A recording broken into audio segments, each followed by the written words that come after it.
A sentença não analisou bem as provas dos autos.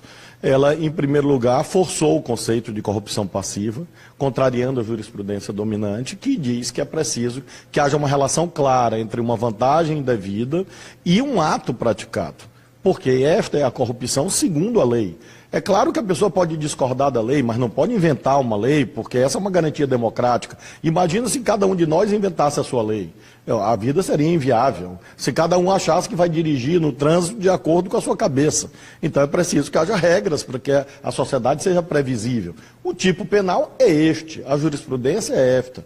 Neste caso, quem lê a sentença, e eu me dediquei à leitura cuidadosa da sentença, não consegue identificar o laço, a vinculação entre supostas vantagens e supostos atos de ofício, tanto é que o advogado de defesa do ex-presidente Lula entrou com embargo de declaração e essa contradição ficou mais evidente ainda quando ele diz, o próprio juiz diz, que não havia relação com contratos da Petrobras. Ora, se não havia relação com contratos da Petrobras, havia com que, exatamente? Onde está o ato de ofício? E aí ele cria uma categoria também exótica, chamada atos de ofício indeterminados, que realmente é uma inovação e que é difícil sustentar juridicamente. Em segundo lugar, você tem uma lavagem de dinheiro em que o bem não ingressou no patrimônio do suposto beneficiário do ato, porque é público e notório que o bem pertence formalmente a uma instituição financeira hoje. Então, se o bem não ingressou no patrimônio ilicitamente, ingressou ilicitamente no patrimônio de uma pessoa para se transformar, mediante a lavagem de dinheiro, ocultação, dissimulação, etc., num bem ilícito, onde está a lavagem de dinheiro?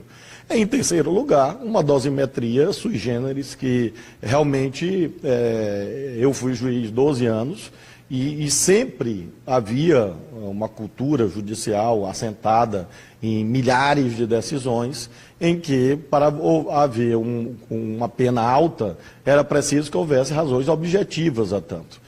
E basta ler a sentença, a parte da dosimetria chamada, que é o cálculo da pena, e ver que não havia nenhuma razão para aquela pena, a não ser exatamente uma ansiedade de fato punir. E punir no tempo que considera, não o tempo do processo, o tempo das formalidades, mas um tempo que está claramente vinculado ao calendário eleitoral. E esse é outro grave erro, isso é inadmissível, porque, repito, são instâncias diferentes de poder, que devem atuar de modo diverso. Essa é a essência da tripartição funcional do Estado. Ora, se o Judiciário e o Ministério Público passam a atuar segundo o instrumental próprio da política, e no tempo que não é o tempo do processo, juridicamente falando, ela perde a sua razão de ser e perde a sua legitimidade.